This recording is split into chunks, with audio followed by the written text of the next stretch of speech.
Okay. So, nasingil na ng bangko. So, naipasok na dito sa blue. Pero, hindi mo pa alam na nakolekta na. Eh, nung dumating nga nung May 31, aba, may nakolekta pa lang bangko para sa akin. Idagdag ko ito.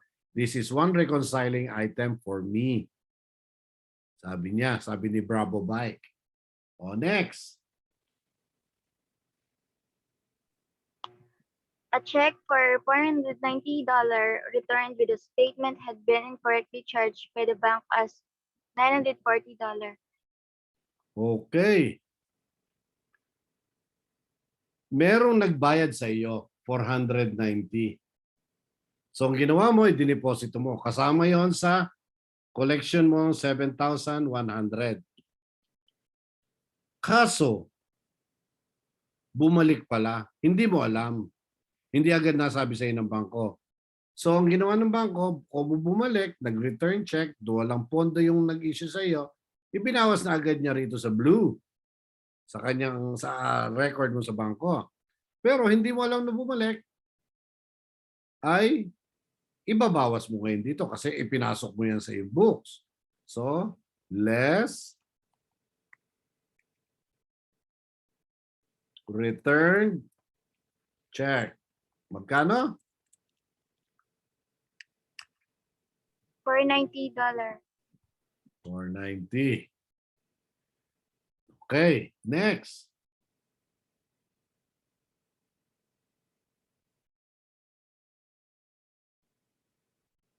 Next. A check for $410 returned with a statement had been recorded by Bravo Bike Company as $140. The check was for the payment of an obligation to Portage Company on account. Okay. Meron kang binayaran. Meron siyang binayaran.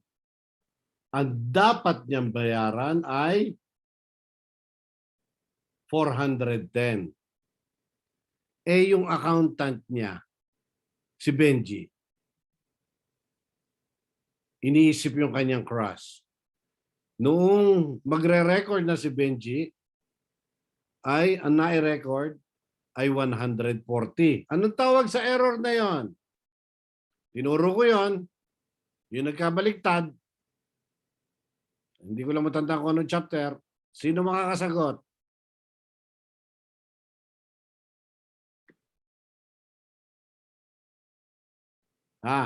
Sino makakasagot? Tinuro ko yon. Ang mga kasagot may +5 sa exam, sa finals. Erroneously, sir. Ano ba yun? Error yon. Error talaga. May tinawag ako doon eh. Di ba? Yung isa doon eh, yung slide, yung decimal napaliban sa hindi dapat lagyan ng decimal. Anong tawag doon sa error na yun sa nagkabaliktad? Transfusion error, sir. Transfusion ay ano yun? Dugo? Error. Transposition error. Transposition. Transposition error po. Error. Yun. Tama na sana. Eh, kaya ginawa mong dugo. Hindi, nagkamali lang, sir. Plus Transposition. 4. Plus 4. Plus 4 and a half. Si Andrea. Final yun, sir, ha? Promise yun. Sa exam, hindi sa grade. Alam ko po. Kung ang iyong, pwede na yun, sir. kung iyong nakuha 40, Zero. 45 ka. Okay po. Okay. Transposition, yung nagkabaliktad. So, ano pala nangyari doon? So, si Benji nga ang accountant, short recording. In-record niya ay 140. Pero, dapat 410. So, magdadag ka ng bawas. Magdadag ka ng, di ba? Ang naibawas mo lamang dito ay 140. Tama ba ako? Check ko sa'yo. Oh. Eh, dumating siya sa bangko, ang cheque 410. Yun pala ang tama. And I-record mo 140 lang ang ibinawas mo dito sa red. Pero ang dapat mong ibinawas ay 410. So, magdadagdag ka ng ibabawas dito sa pula na 270. Okay, paalala mo sa akin yun, Andrea. Yes, sir. Mamaya po. Hindi, sa examen. Take note nyo na kaya, sir. Baka Ha? makalimutan ko rin eh. Ay, problema mo na yan. Alam nyo, kasalanan ang hindi magbayad ng utang. Pero mas malaking kasalanan ng may pautang na hindi naniningil. Tatandaan nyo yan. Ha? Okay po, papaalala ko po. Okay. Thank you po, sir. Sige. Transposition error. Okay. Oh, Miss Pescante. Next. Ano na nangyari? Bank service charges for July amount to $40. Okay. Noong July, anong July? July ba?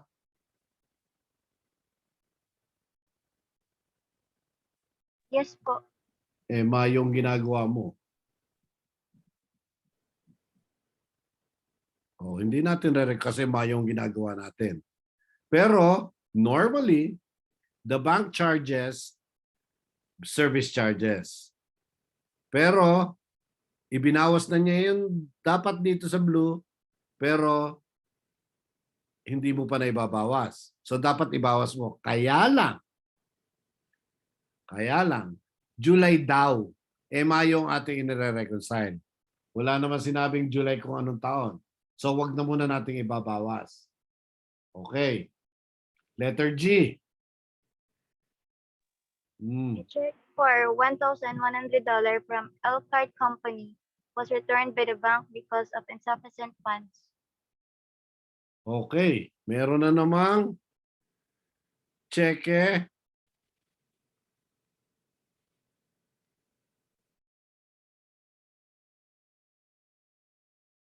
Hindi. Mali pala itong letter D. Ano yung letter D? A check for 490 was returned with a statement that had been incorrectly charged by the bank.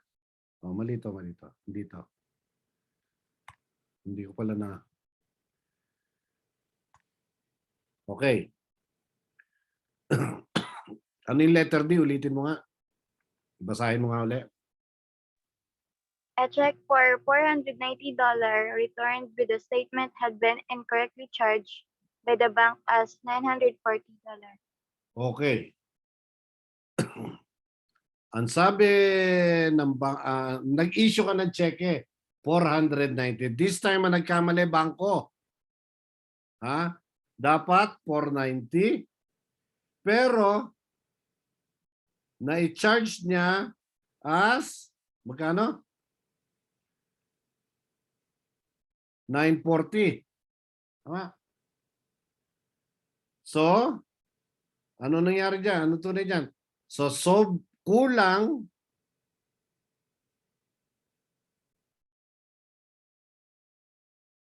ay sobra ang ibinawas ng bangko sa iyo. So, anong gagawin mo? Dadagdagan mo ang bangko. Kasi siya ang nagkamali. Okay? Now, bank error. Teka, next. Ano yung isa? Bank service charge. Likdang muna natin. A check for 1,100 from Eckhart Company was returned by the bank because of sufficiency of funds. Now,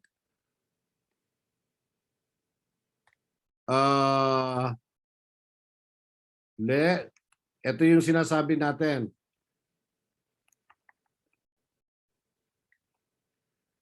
Na nag-issue sa iyo, ibinayad sa iyo ni Portage, ni Eckhart Company, pero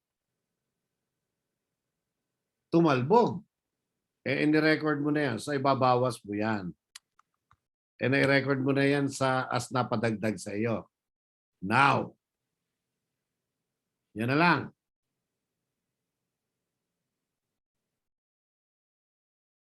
Bakit nga ganyan? Yun lang ang reconciling items. May diferensyang malaki.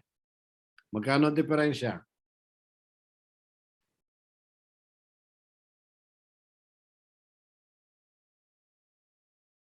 $5,210, sir. 4,210. Di ba 4,210? 5,000 po. 5,000 ba? Teka, baka mali ang aking 5, sir. aking aking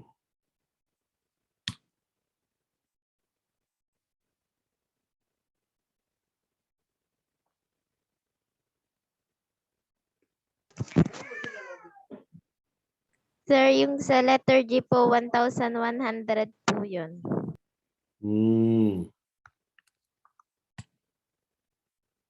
O, magkano ang diferensya? Ngayon, 5,300. 300 po. Okay. Ano nangyari dito?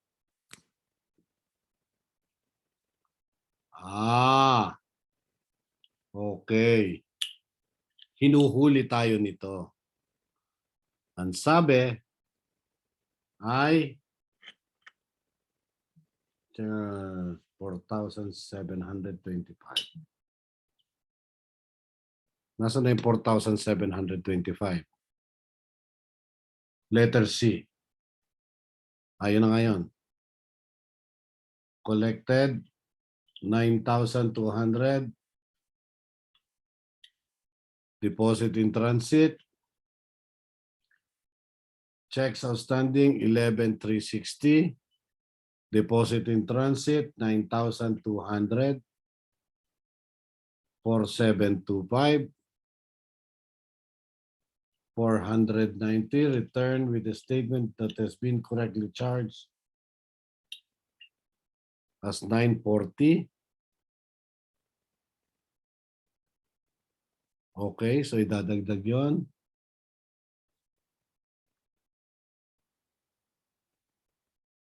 $410.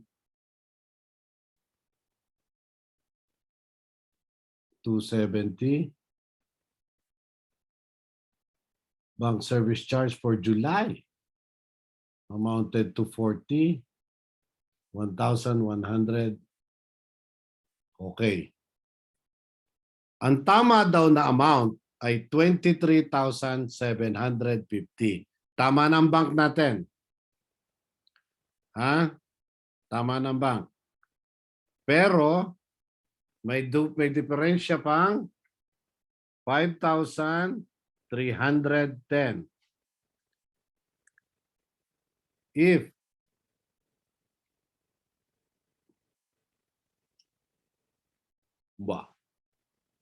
may problema ito, no?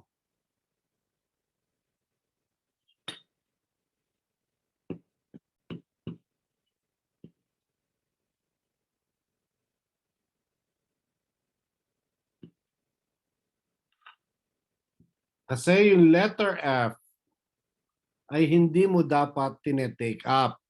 Kasi July yun. Ang nire-reconcile natin, Mayo. May 31. Bank service charges for July, 40. So, hindi mo dapat binabawas yun. Assuming, of course, that ibawas mo yon, ang magiging diferensya ay 5,350. Pero parang hindi dapat eh. Oh. Any comment?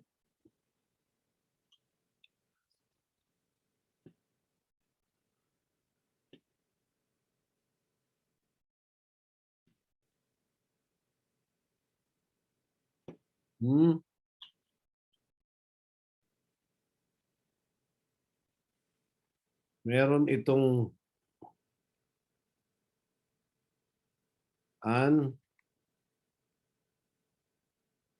ito yun eh.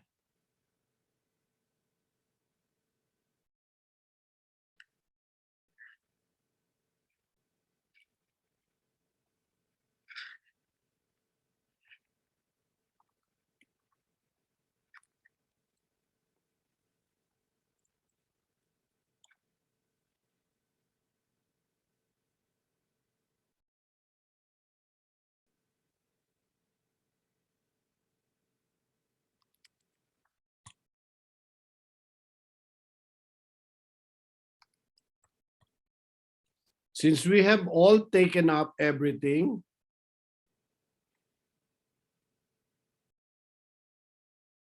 correctly,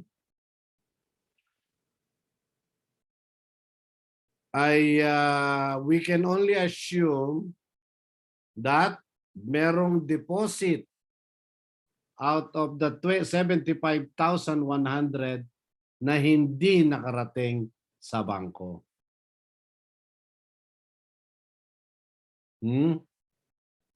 Kasi sabi, cash deposited was 75,100. Okay? Pero, after taking up all bank reconciliation, kasi tama 23,750 eh. Ito ang sagot sa letter C eh.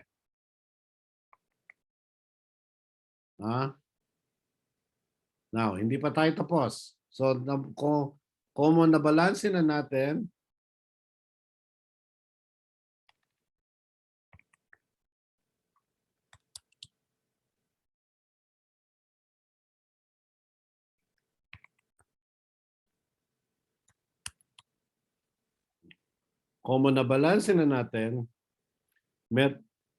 ang isa pang requirement ay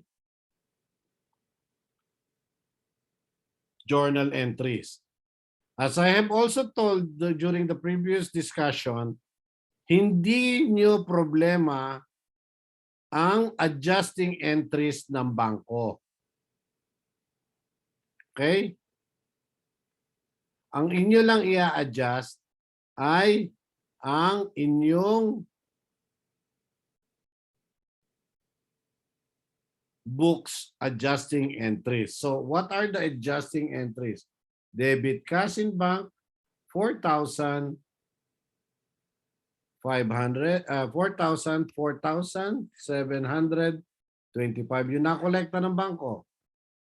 Para sa iyo, credit, 4,500, accounts receivable, and interest income of 225. Now,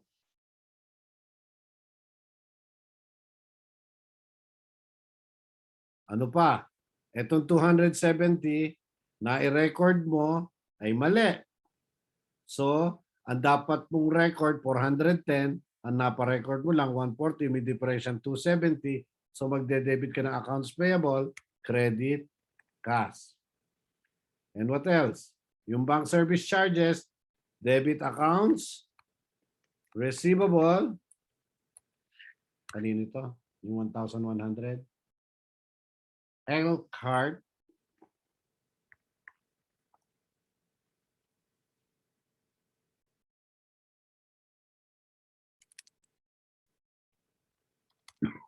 credit cash, 1,100. And what do we do with the 5,310? Debit accounts,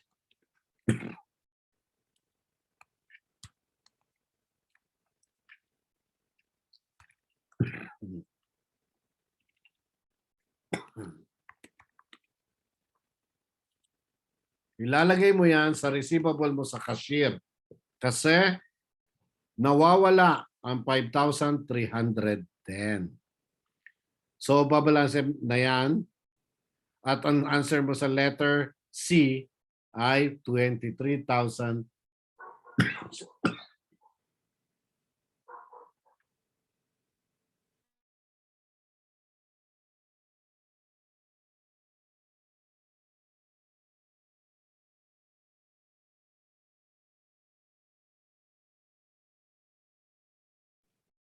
$23,750. Now, pag talagang meron kayong nagawa nyo ng lahat ng adjustment na sa tingin nyo ay tama at may diferensya pa, normally, ilalagay mo yon as accounts receivable sa iyong tigapagdeposito kasi maaari at malamang na hindi niya idineposito. So kasi, halimbawa, kunyari, nakasingil ka nung hapon, pinadeposit ng isang araw, pinadeposito mo. Pero hindi naman dinala sa bangko, tinago pala. So, Sa books mo, nag-debit ka na ng cash, credit, sales, pero walang pumasok sa bangko. So, magiging reconciling item ngayon. At and in this case, sa kaso nito, ay meron diferensyang 5,310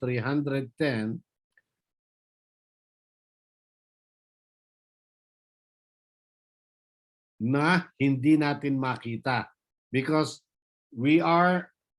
alam natin na tama lahat ang ginawa natin. Deposit 9,000.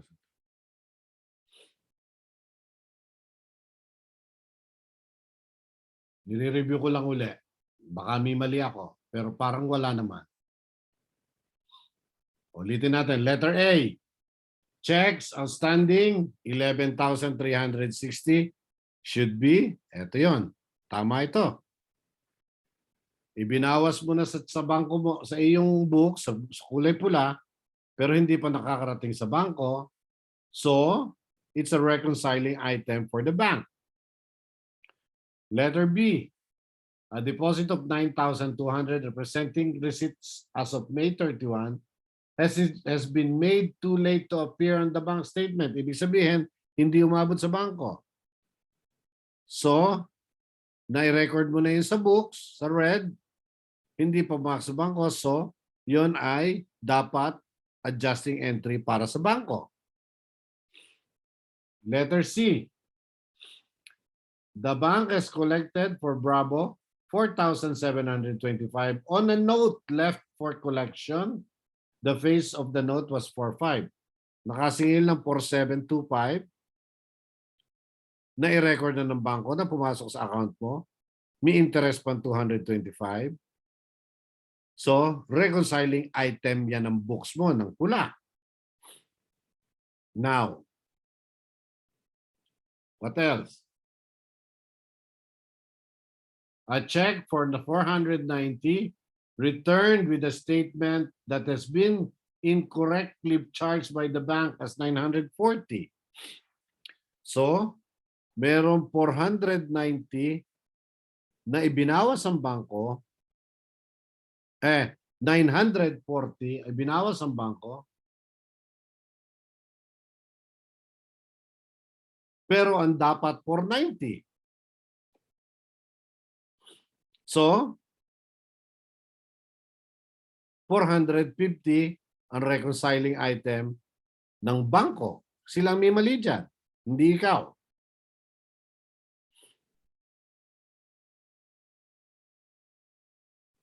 Next. A check for 410 returned with a statement has been recorded by Bravo Bike as 140. Ini-record mo ng 140 pero dapat 410. Kaya meron kang idadagdag na kabawasan na 270. Ito nga si Benji. Inisip yung crush habang nagre-record. Okay, what else? Bank service charge for July amounted to 40. Hindi mo dapat i-take up yan sapagkat July yan. Ha? 40 ay para sa July pero ang inire-reconcile mo ay wait.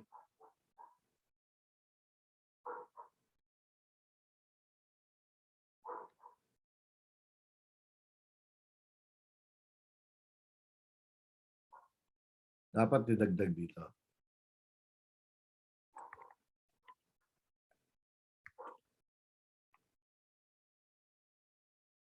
Hindi. Mali. Kasi kung ibadagdag mo rito, mababago ang amount. And sabi 23,700. Tama ako. Tama ako. Hindi dapat nire-record yun. And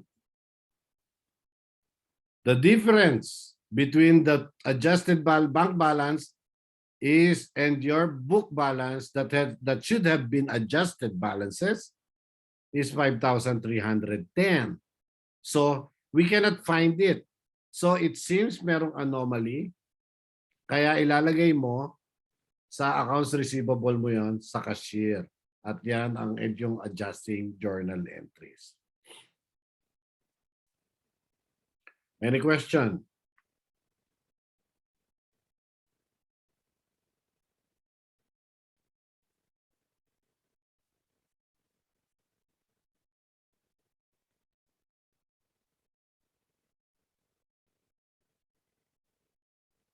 Walang tanong? Umpisahan na. Sir, Sino ka? ako ho. Brigadier Jane.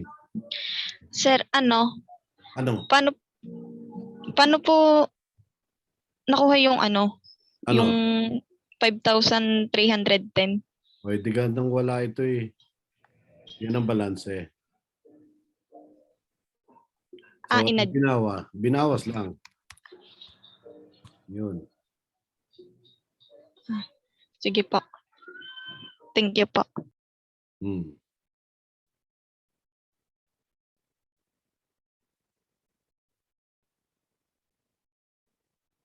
Sir, may tanong po ako. Sino ka? Si Andrea, sir. Andrea. Sir, sa lahat po ba ng pagkakataon, kapag kayong statement po is for the month lang po, yun lang po yung talagang ililista po dyan sa may ano? Yes. Kasi kaya katulad nga, sabi ko sa inyo nung umpisa pa, napaka-importante ng dates sa accounting. Okay po, thank you.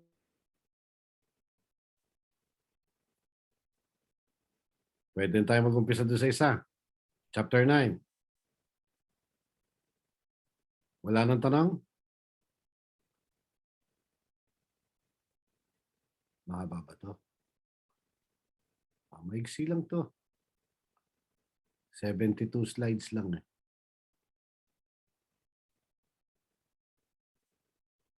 Okay. Chapter 9 ay tungkol sa receivables. Management and accounting for receivables. Isa sa pinaka-importante ninyong pag-aari ay ang inyong pautang. Sapagkat nariyan ang iyong pera. Binili mo ng cash ang iyong paninda sa merchandising business. Tapos, ibinenta mo, pinatungan mo ng konti, binenta mo, pinautang mo. Siyempre, kapitbahay mo, kaibigan mo, pinautang mo. Kasama doon sa pinautang mo, ang iyong puhunan at iyong konting tubo. Di ba? Kaya, tama lang na i-manage mo ang iyong pautang. Nabantayan mo at i-monitor mo. In the last few chapters, ang ating entry lagi, pag tayo nagpautang, ay debit accounts receivable, halimbawa Andrea, debit accounts receivable, April, debit accounts receivable, and credit, sales. Yun laging entry natin. Iisa ang pinaglalagyan natin ledger. Accounts receivable, general ledger lang. This time, I will teach you what are the common classes of receivables. Paano yung mga pautang mong hindi mo na masisingil, anong gagawin mo? Paano ang klase ng pag-aalis sa libro mo? I-write off, writing off, or allowance method, direct write-off, or allowance method. At ikukumpara natin yung direct write-off at saka allowance method. Bakit dalawang klase natin yan? Dalawang klase nating aalis, kung paano natin alisin sa ating libro. Accounting for notes receivables. and reporting of receivables on the balance sheet. And of course, we will also learn the receivable turnover and number of days sales in receivables. Gano'ng kabilis mong nasisingil ang iyong pautang, turnover. At ilang araw mong nakakailang araw. No, yung receivables turnover ay ilang beses mo napapabalintong ang iyong pautang at ilang araw mo bago masingil ang iyong mga pautang. Yan yung may mga formula. We will also teach you the subsidiary ledgers. Bakit kailangan magkaroon ng subsidiary ledgers?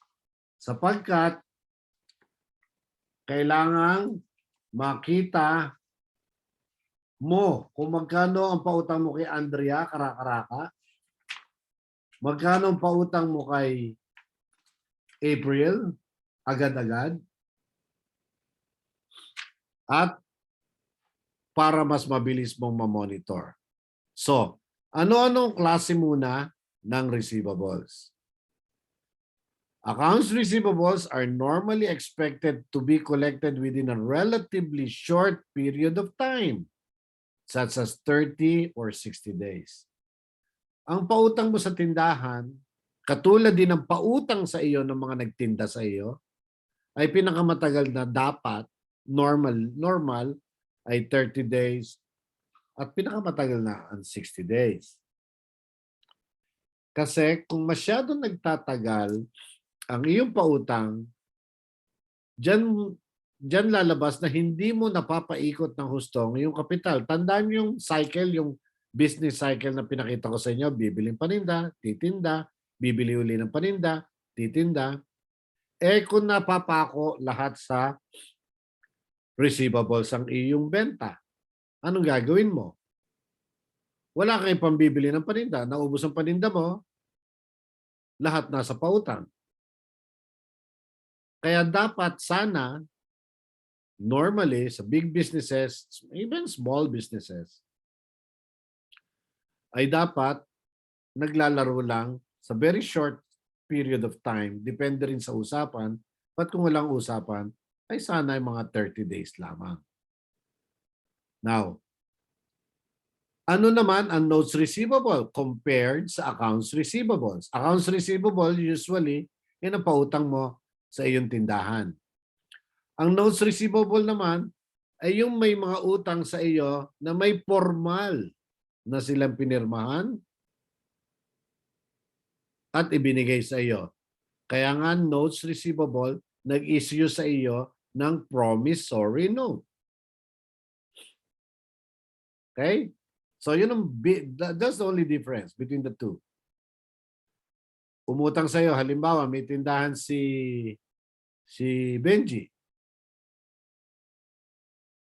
Bumili si Mr. Perea. Pautang ako na isang latang corned beef. Pinautang. Accounts receivable yon. Bumalik si Benji. Bumalik si Mr. Perea.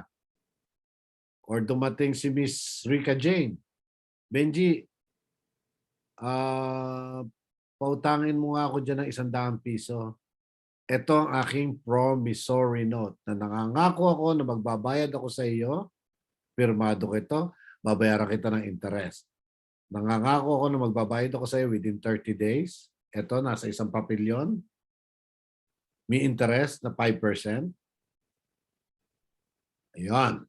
Yun naman ang notes receivable.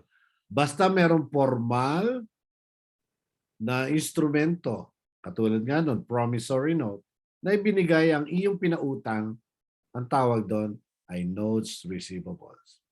Now, what are other receivables? There are other receivables are those that you are expected to collect within 1 year, and they are current assets.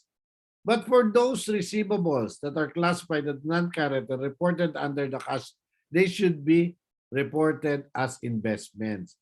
Now, nagdeposito ka sa bangko. Marami kang pera, kunyari. hindi mo maipamimili ng paninda kasi marami ka pa rin namang paninda. So sabi mo sa bangko, ilagay mo nga yan sa investment.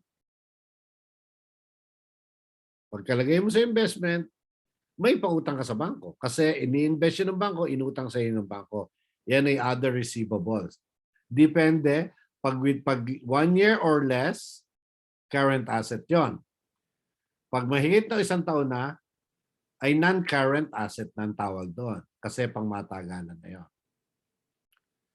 Ano example? Interest receivables, taxes receivables, receivables from officers and employees, may pinautang ka sa empleyado, ang pangako sa 1 taon, yan. Hindi yan trade receivables. Okay. Now, paano mo naman dumadating din ang pagkakataon na ikay nasusuba? Alam niyo yung nasusuba? Hindi ka binabayaran ng mga pinautang mo. O, so halimbawa, may tindahan naman si, maiba naman tayo. Si Miss Hamero. Dumating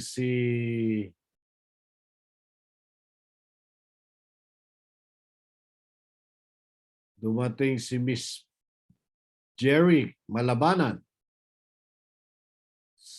Pinautang mo.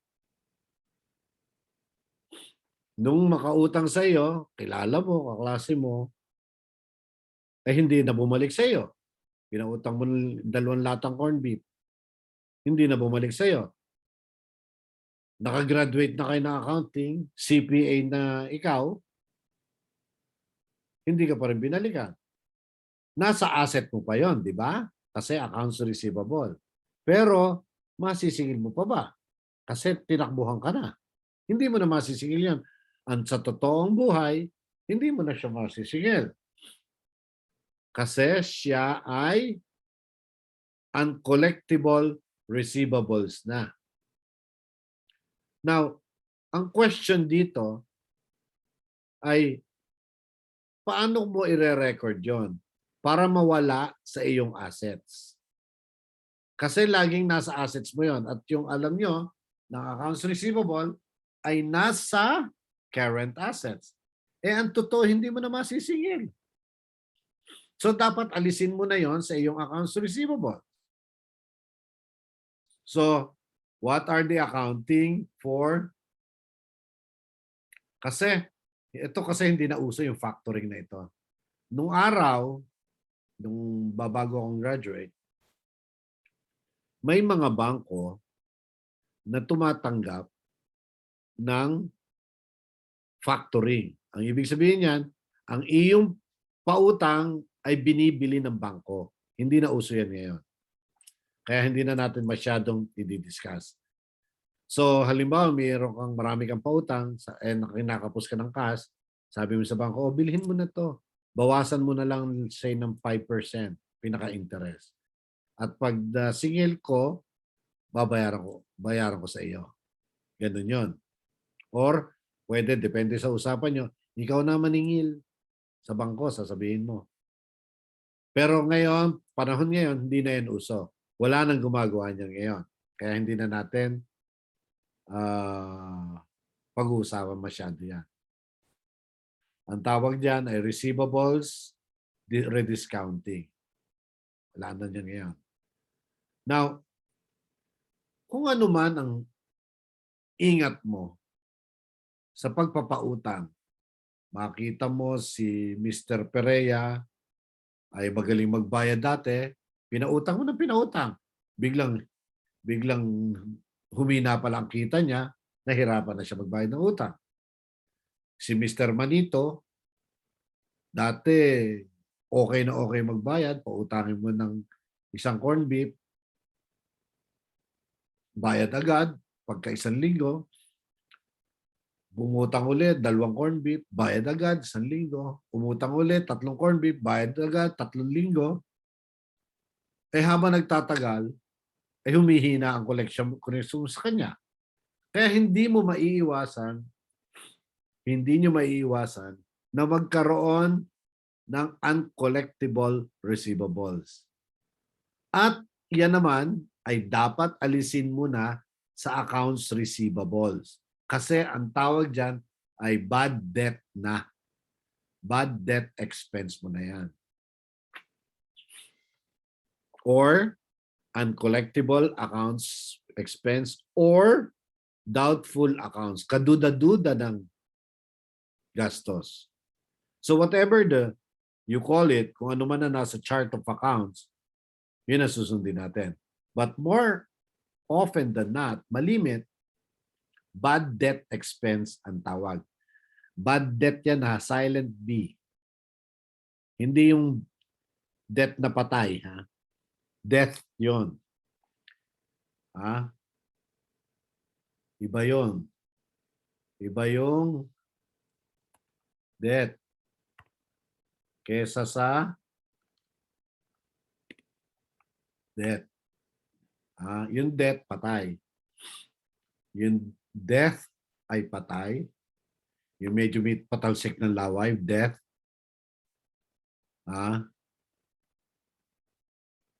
Pero pag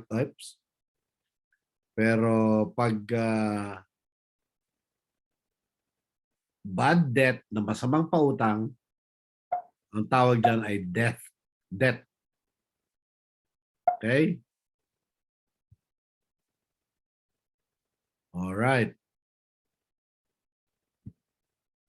Ayan. Teka. Ayaw na bumalik. Saan na yung cursor? Nawala na yung cursor ko. Siya. Ano ba nangyari din eh? Alright.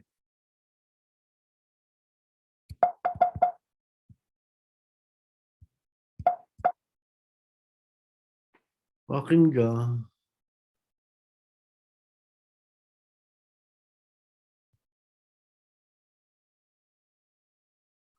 Teka nga, sino ba naman na rin admit ng mga re?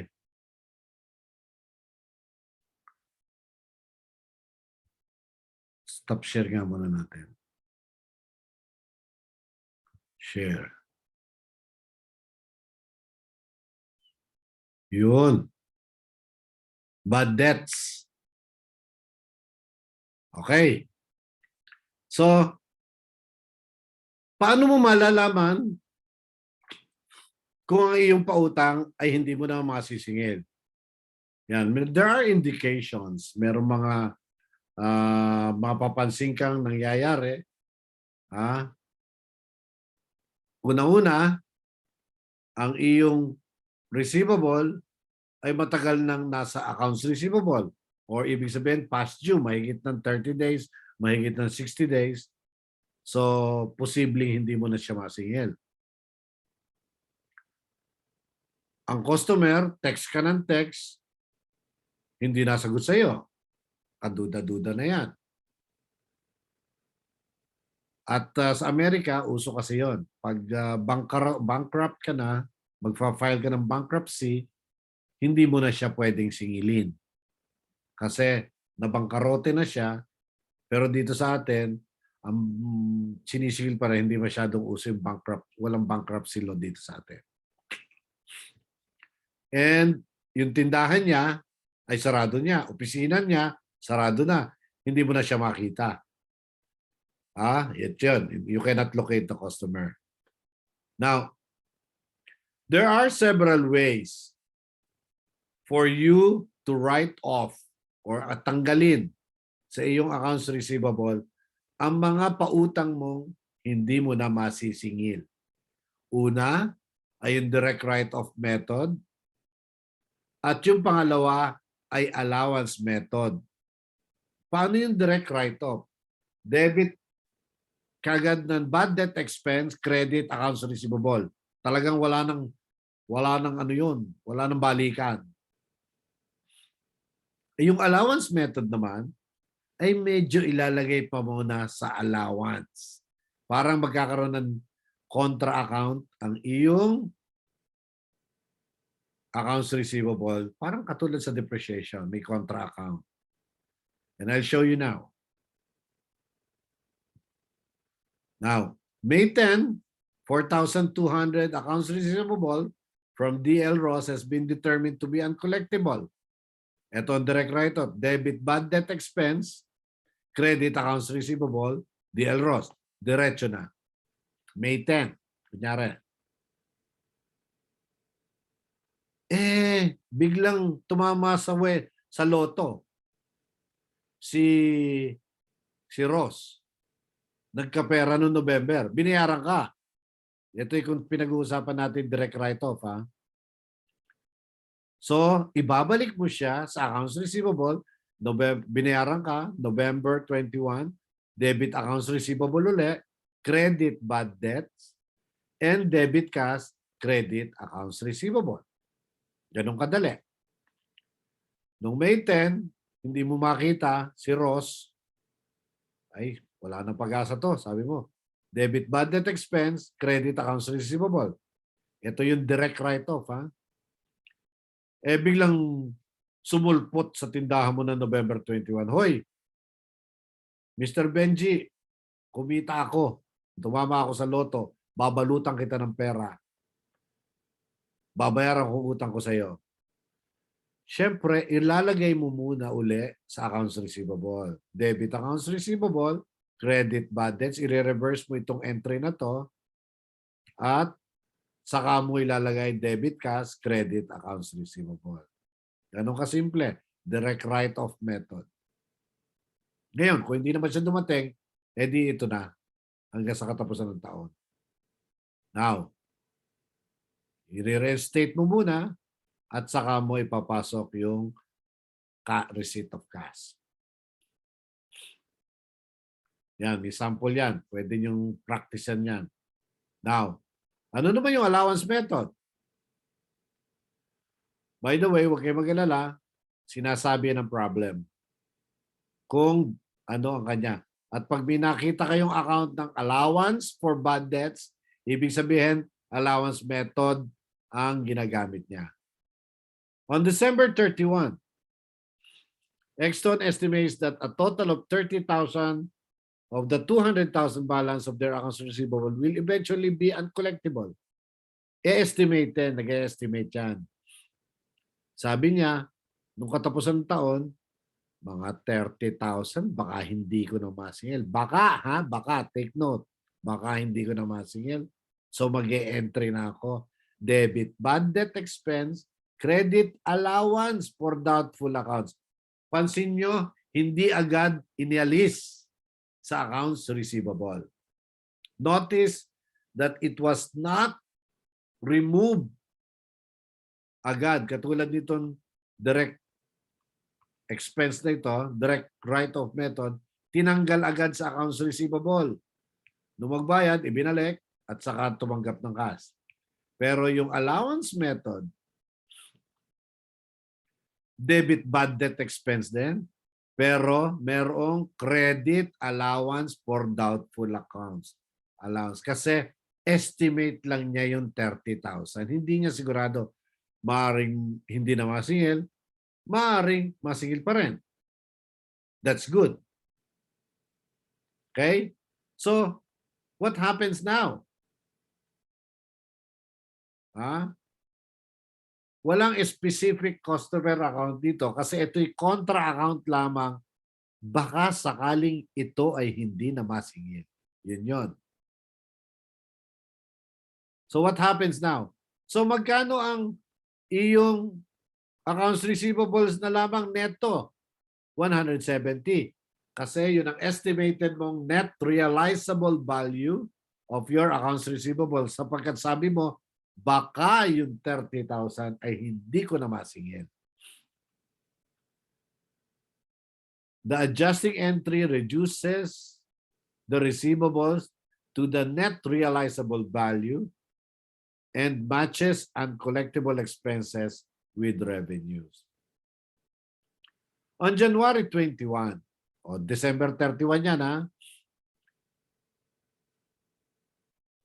si John Parker ay hindi na nagbayad talaga. So, if you are using the allowance method, saka mo pa lamang i-reverse yung entry na debit allowance for doubtful accounts and credit accounts receivables.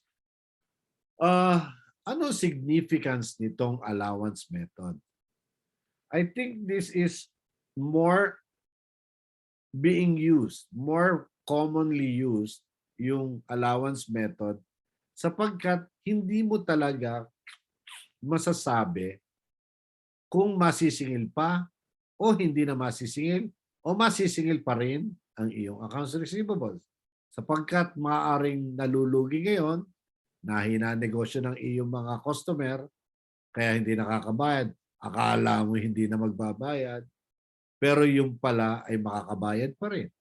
Kaya ilalagay mo muna siya, kumbaga sa ano ipapark mo muna without specifically asking, identifying kung sino talaga. At pag nasigurado mo, katulad nito, noong January 21, ito yung noong December 31, naglagay ka ng allowance without identifying kung sinong customer. Pero noong January 21, the following year, nasigurado mo na si John Parker hindi na makakabayad talaga. Kaya naman, magde-debit ka ng allowance for doubtful accounts, credit, accounts receivable. Saka mo palang tatanggalin sa accounts receivable si John Parker.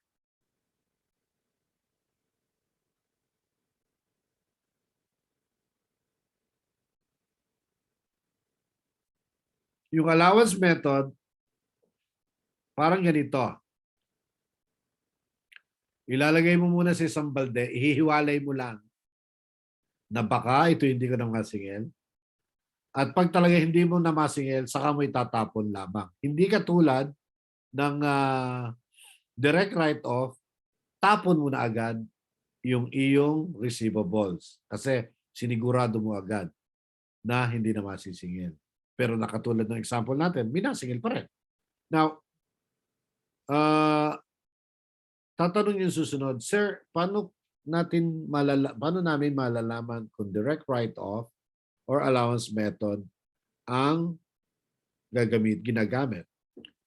Pag may nakita kayong allowance for doubtful accounts, sa chart of accounts, allowance method yun. Pag wala kayo nakita, direct write-off yun. Now, what happened here? Noong 2012, Exxon writes off 26,750 total. So, ito'y 2011 to ha. Ito, nung mag-create siya ng allowance ng 30,000. Nung buong taon ng 2012,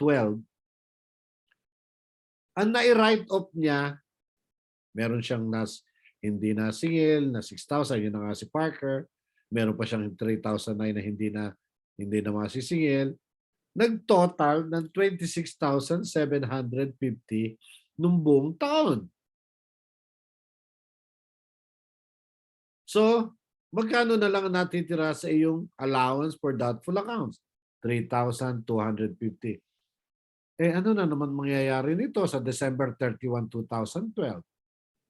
So, ibig sabihin, ang estimate mo ay napasobra ng 3,250.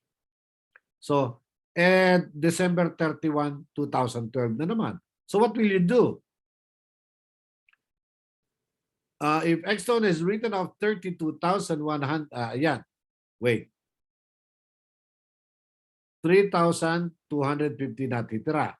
Paano kung sumobra naman ang iyong ni-write off? Nag-debit balance yung iyong allowance for doubtful accounts. What will you do? Ito ang gagawin mo. Debit. Then. During 2012, Exxon Company writes off 26,750. Now, so may sobrang 3,250. After posting all entries to write off uncollectible amounts, allowance for doubtful accounts will have a credit balance of 3,250, meaning sumobra ang estimate mo. Pwede rin naman mangyari na sumobra ang write-off mo o ibig sabihin, mas kokonti ang iyong na-allowance kasi ang nai-write-off mo ay 32,100. Yung iyong estimate ay 30,000 lang. So mali ang estimate mo pa rin. What will you do? Now, sa allowance method, pag halimbawa may nasingil ka pa rin na na-write off na, ang entry mo ay ibabalik mo sa accounts receivable kasi na-write off mo na siya, credit allowance for doubtful accounts, and then debit cash, credit accounts receivable. That is kung masisingil mo pa uli yung ni-write off mo coming from here. Here. So ibabalik mo yung accounts receivable, credit allowance. Now, reinstatement and receipt of cash. Now, what happens kung short ang iyong estimate? There are uncollectible. At the end of the accounting period, two methods are used to estimate the amounts debited to bad debts expense. As much as possible, yung estimate mo ay dapat medyo malapit sa katotohanan. There are two methods. Percent of sales method or analysis of receivables method. May mga kumpanya ng ginagawa nila ay sabi nila, oh, siguro mga 2% of our sales ay hindi na natin masisingil. So magagawa sila ng entry doon. I'll show you later. Or ina-analyze ang receivables. Mas accurate ito. Analysis of receivables method. Now, percent of sales. If X-Stone credit sales lang syempre, for the period are 3 million and it is estimated that 3/4% will be uncollectible, budget's expense is debited for 22,500. This approach disregard the balance of 33,250 in the allowance method before the adjustment. So, lalaki kung meron pang ikaw natitirang 3,250, madi-disregard yon at madadagdagan ng 22,500. Ito magiging adjusting entries mo. If your method is percent of sales. Yan. Magiging 25,750. Kasi i-disregard mo kung may natira man o wala mang natira o sumobra man, disregarded yan kasi may dinagdag kang 22,500. If, again, you are using percent of sales method. Now, this is the most, at least the most accurate because ina-analyze mo mismo, iniisa-isa mo iyong pautang by the use of the analysis of receivables method and using the aging of receivables. So, iniisa-isa mo at pinakikita mo, tinitingnan mo kung alin ba ang masisingil. Siguro yung pautang ko ng 30 days or less, masisingil ko yan. Pag 60 days of, baka hindi ko masingil ang iba niyan. And so on and so forth. I'll show you how. Ang tawag doon ay aging of receivables. The analysis of receivables method is applied as follows. Step 1, due date. Kailan ang pulong nyo magbabayaran ka? Ilang araw ng past due mula doon sa araw ng pulong nyo. At nilalagyan sa age class according to the days past due. And the totals are age and class are determined. The total for each age class is multiplied by an estimated percentage of uncollectible accounts for that class. Meron ka doon ilalagay na certain percent kung magkano. Depende sa haba ng iyong pautang. And number 6, that estimated total of uncollectible accounts is determined as the sum of uncollectible. At kung magkano man ang maging total nun, yun ang iyong magiging allowance for doubtful accounts. The preceding steps are summarized in an aging schedule. Nasa libro ito, page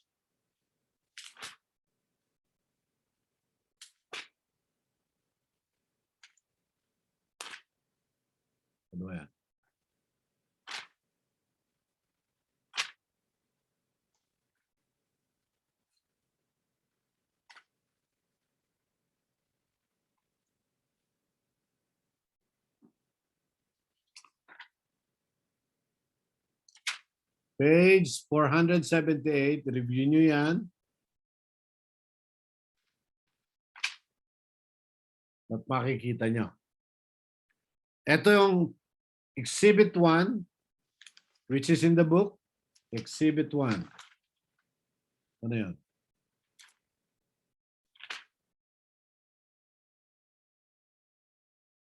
Aging of receivables. Titingnan mo kung ililista-lista mo ang mga customers mo, step 1 to 3, titingnan mo, ilang araw na ba, past due na ba? Hindi pa. So, dito yan. So, posibleng, ikaw naman na maglalagay nito kung ilang percentage. Ikaw mag-estimate. Yung sobra na sa iyong usapan, between 1 and 30 days, siguro 5% dyan, hindi ko na masisingil. Pag 31 to 60 days nang hindi mo nasisingil, ay maaaring 10% na dyan, hindi ko na masingil. Pag 61 to 90, 3 buwan na, ay mga 20% dyan, hindi ko na masisingil. Pag 6 na buwan na, aba, mga 30% dyan, hindi ko na masisingil. And so on and so forth. So kung yung total nito, ito ang iyong magiging sa step 6, ito ang iyong magiging entry na sa debit, bad debts expense, and credit allowance for doubtful accounts. Total nitong lahat ng ito na step 6. Yun. Bakit 23,240 lang in entry? Sapagkat may natitira pa na 3,250. Di ba kanina? So, ang estimate mo, ang hindi mo na masisingil ay 26,490. Pero, ikay meron pang pondo na 3,250. Yung sobra mong estimate ng isang taon. At tatapatan mo yon, ibabawas mo yon sapagkat naroon na sa allowance for doubtful accounts, and ang i-entry mo lang ay net of 23,240. Debit, bad debts, credit, allowance for doubtful accounts. There are times na ang tawag ko dyan bad debts lang para mabilis lang. Pero ibig sabihin ng bad debt expense. Now, this is what happened. Ganito nangyari.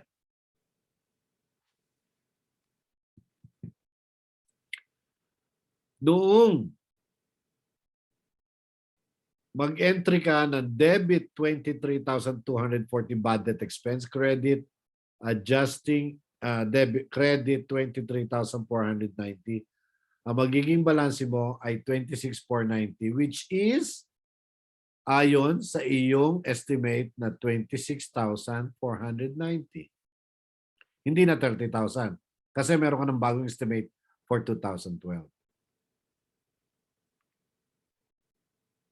Same amount as the estimated amount determined by the aging process. Kaya importante ito, magawa ito. Napakadali nito. Kasi from the subsidiary ledgers lang, papasok mo lang ipapasok sa Excel at ito total mo. Ito namang step 5, ito, step 5 ay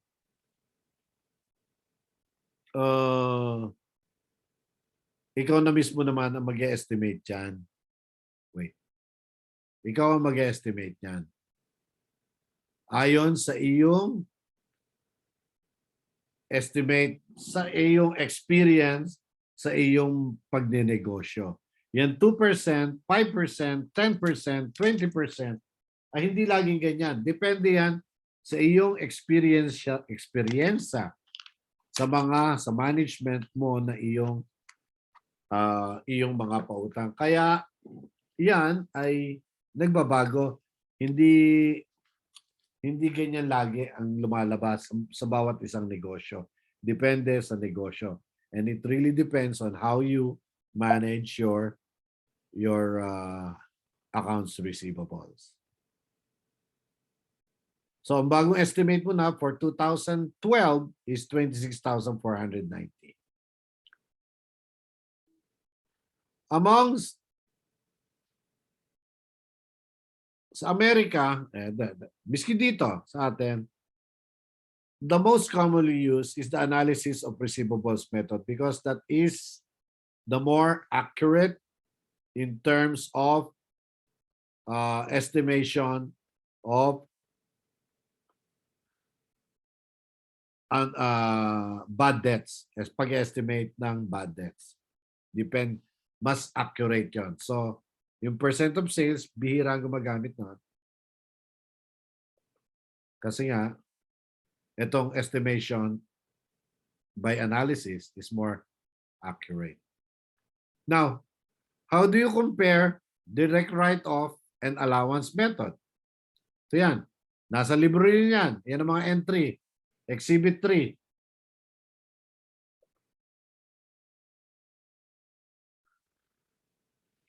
Kaya important na i-compare niyan at importante may libro. Yung wala pang libro hanggang ngayon, hindi ko na alam kung anong gagawin ko. Malapit ng finals.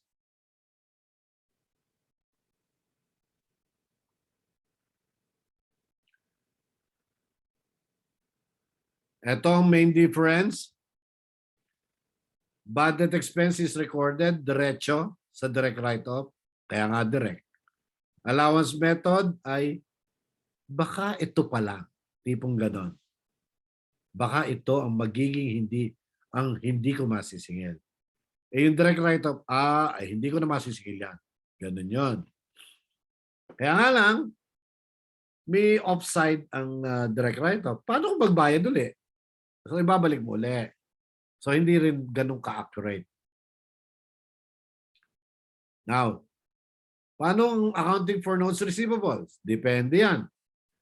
A notes receivable is a written document, katulad nga nasabi ko. Ano-ano laman ng promissory note? May maker, yung umutang. Siya yung maker. Payee, yung inutangan. Face amount, magkano inutang.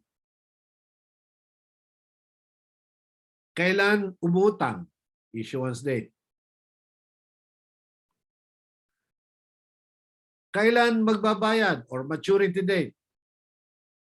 Kailan dapat magbayad? Due date or maturity date? Term. Ano ba ang term? May interest ba? Ha? Sa pagbabayad? Yan. Yung term is ilang araw? Mula noong issuance date hanggang due date at ilan days yan at may interest ba at kailan babayaran ng interest.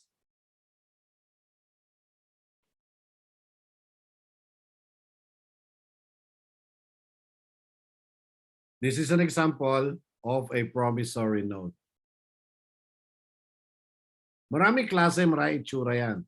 I-google nyo, kaya yung possible, marami-raming format yan. Basta importante, nakalagay yung 1, Sinong maker? Sinong gumawa? Number 2, sinong inutangan? Number 3, magkanong inutang in figures and in words? Number 4, kailan inutang? Number 5, kailan magbabayad? Number 6, ilang araw yon mula nung umutang hanggang sa usapang pagbabayad? At number 7, meron bang interest? Pwede naman walang interest. Depende sa usapan nyo.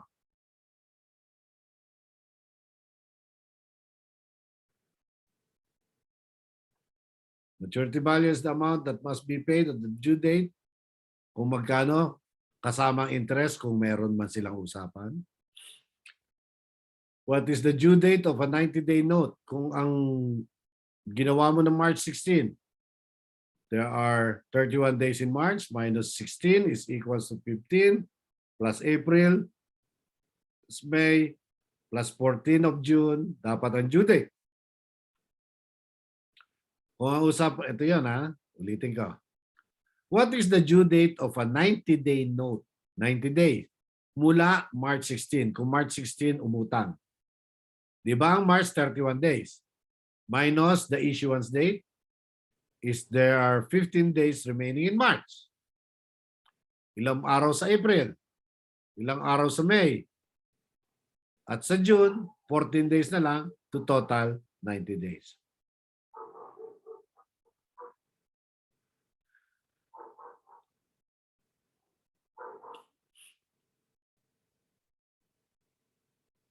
Daling computin yan. Okay.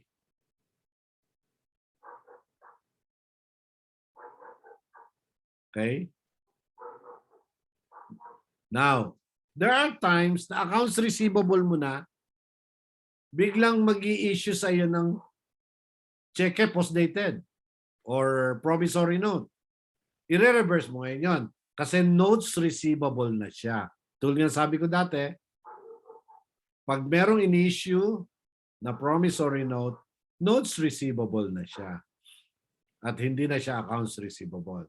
Kasi meron na kayong kasunduang matibay ng umutang sa iyo. At pag nagbayad, itong entry, debit cash, 6,060, debit credit notes receivable, pag nagbayad and credit interest revenue, 6,000 times 12 times 30 over 60. I equals PRT. Alam nyo dapat yan. Simple math yan, modern math.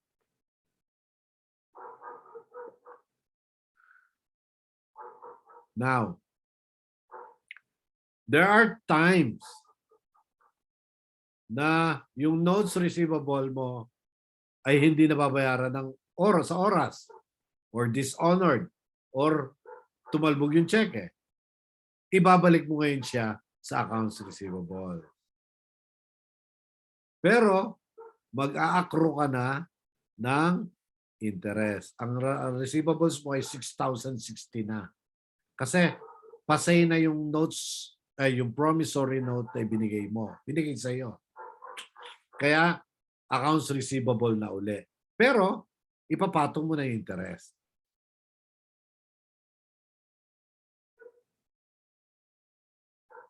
Okay?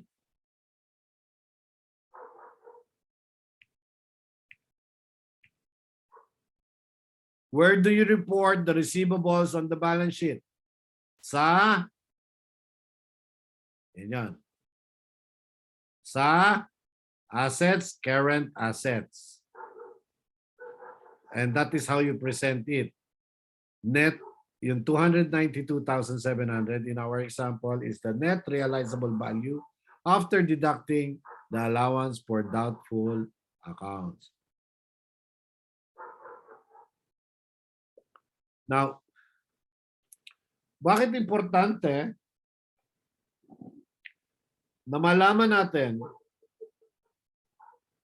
kung gaano katagal natin bago masingil ang ating pautang.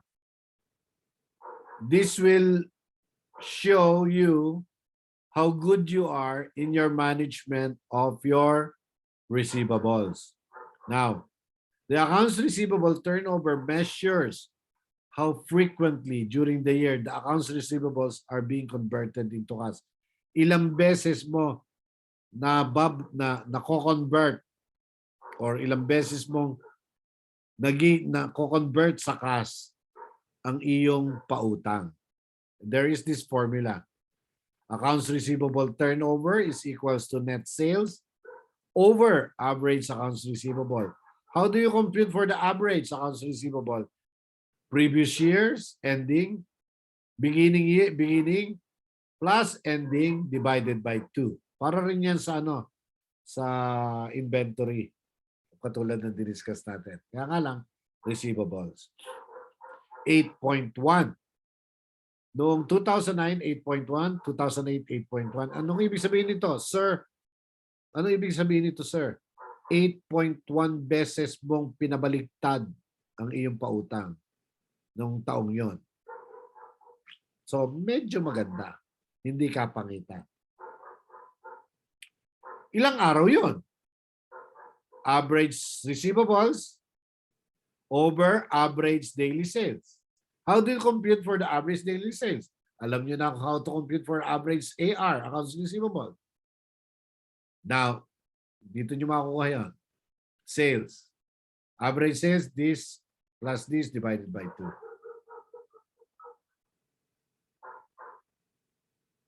Yan. So, anong ibig sabihin nito? Noong 2009, ang average day sales in receivable is 97.3. At noong 2008, average daily sales is 104. $104 a day at $97.30 a day.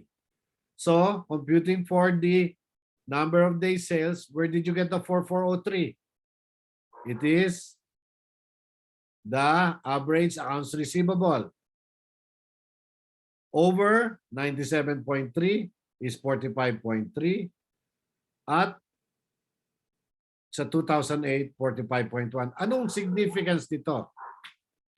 Noong 2009, 45.3 days bago mo masingil ang iyong pautang.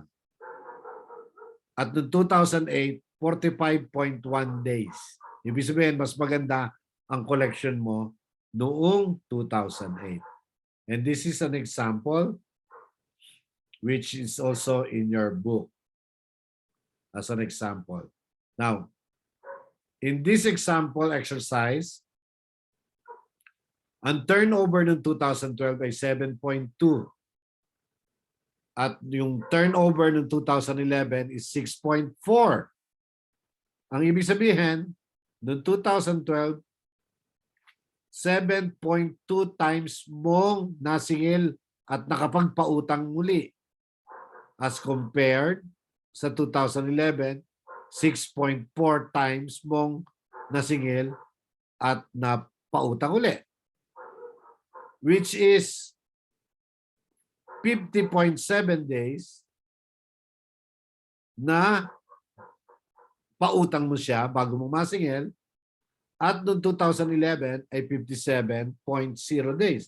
Ibig sabihin mas matagal kang makasingil ng pautang mo noong 2011 kesa sa noong 2012.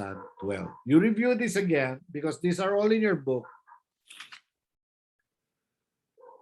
I will make a sample exercise with maybe 1B on Thursday. No, wala pala ako sa Wednesday and Thursday. Okay, 1C na. And I will upload. You will be welcome to attend the class maybe on Saturday with I will still have to check my schedule, no? Kasi sa Sabado, wala na naman pala ako. Baka gumawa na lang ako ng video. Okay, ba 21 na lang. Nagkang wawala na. O picture na lang. Miss Secretary, nariyan ka pa ba? Nawala na rin. Yes, sir. Miss Kalubang, yung Apo. series. Attendance natin ha. 21 lang. Apo. Okay. Labasan na tayo. Magpipicture na. Uwi na. Uwi na. Gabi na. Nabot tayo ng alas 8 ngayon. Pipilitin ko itong ma-upload agad. Hanggang bukas. Iba kasi yung tiga-upload ko eh. At para ma-review nyo. Ismael. Miss Borhal. Miss Reblesa. Miss Malabanan. Mr. Preya. Kanina pa, ngalay na ang panga ni Benji. Katat kay Ismael. Ready? Smile. All right. I'll see you when I see you. I hope nagre-review kayo. Advanced reading na sa chapter 10. Dalawa na lang chapter. Yan, sino yung nasa likod mo, Benji? Mami mo. Kumusta, Mami? Okay. So, finals is face-to-face. Sa gym para hindi na kayo magkakakwentuhan at merong physical distancing. Okay, aral-aral. Good night, everyone. Stay safe. Yung wala pang bakuna, ay marami ngayong bakuna, magpa-schedule sa nurses natin. Good night. Thank you po. Thank you po, sir. Thank you, sir.